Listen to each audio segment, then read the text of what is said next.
को कन्टेक्स्टमा पनि सन्दर्भमा पनि यो इम्प्लिमेन्ट गर्न सकिन्छ। जस्तै ट्रेनिङमा हामीले वर्डहरू इङ्ग्लिसहरू अथवा इन्टरनेसनल वर्डहरू सिक्यौँ, तर नेपालमा पनि धेरै राम्रो राम्रो वर्डहरू छ, तर धेरै राम्रो राम्रो गीतहरू छ होइन। त्यो सबै गीतहरू वर्डहरूलाई चाहिँ एकदमै राम्रोसँग युज गरेर एकदमै रमाइलोसँग चाहिँ बच्चालाई चेकअप गर्न सकिन्छ जस्तो लाग्छ मलाई। एकदमै फलदायी जस्तो लाग्छ होइन।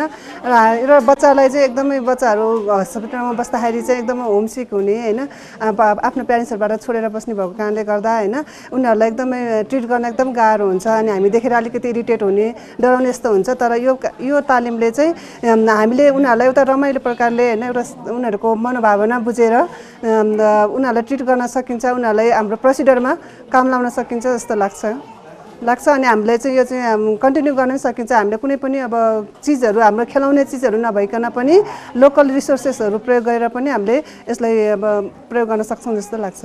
यो ट्रेनिङबाट हामीलाई धेरै फाइदा हुन्छ। जस्तो कसरी चाहिँ अब स्ट्रेसमा भइरहेको अथवा घरबाट टाढा भइरहेको हुन्छ पेसेन्टहरू, एक त हस्पिटल भनेपछि सबै बच्चाहरू सुन्ने बित्तिकै हस्पिटल भनेपछि एक डर आउँछन् होइन। त्यो कारणले जुन यो टेक्निकबाट चाहिँ हामीले कसरी उहाँहरूलाई चाहिँ होम इन्भाइरोमेन्ट प्रोभाइड गर्न सकिन्छ भनेर टेक्निकहरू सिकाइन्छ।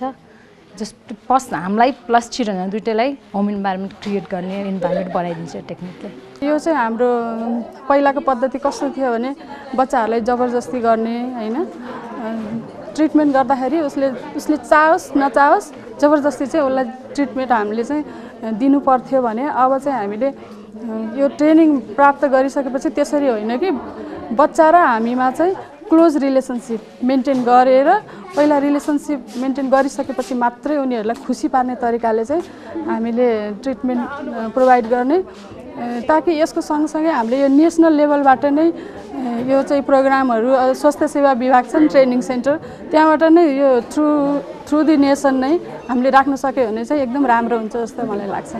चिकित्सा विज्ञानमा सङ्गीतको प्रयोग अति नै फलदायी देखिएको छ। वा भनौँ चिकित्सा विज्ञानमा सङ्गीतले गर्दाखेरि यसलाई उपचार पद्धतिमा ल्याउँदाखेरि धेरै बिरामीहरू चाहिँ नि निको भएको प्रमाणहरू विश्वमा भेटिएका छन् भने त्यस्तै गरेर चिकित्सा विज्ञानमा यो मेडिकल क्लाउनिङको प्रयोग अवश्य पनि फलदायी नै छ। विशेषतः बालबालिकाको उपचारको लागि अपनाइने यो मेडिकल क्लाउनिङ नेपालको परिवेशमा पनि यो पहिलोचोटि नै हो हामीले जानेका बुझेका। र यो पद्धतिलाई यदि हामीले बाल चिकित्सा विज्ञानको लागि प्रयोग गरिएमा अवश्य पनि यसले एउटा छुट्टै आयाम कायम गर्नेछ। अवश्य पनि आजको कार्यक्रम यहाँहरूलाई जानकारीमूलक लाग्यो होला भनी हामीले आशा गरेका छौँ।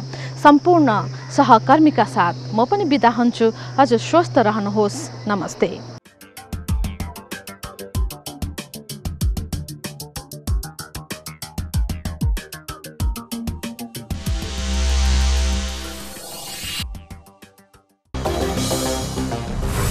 मेरो डाक्टर का प्रायोजक फोर्स सिमेन्ट।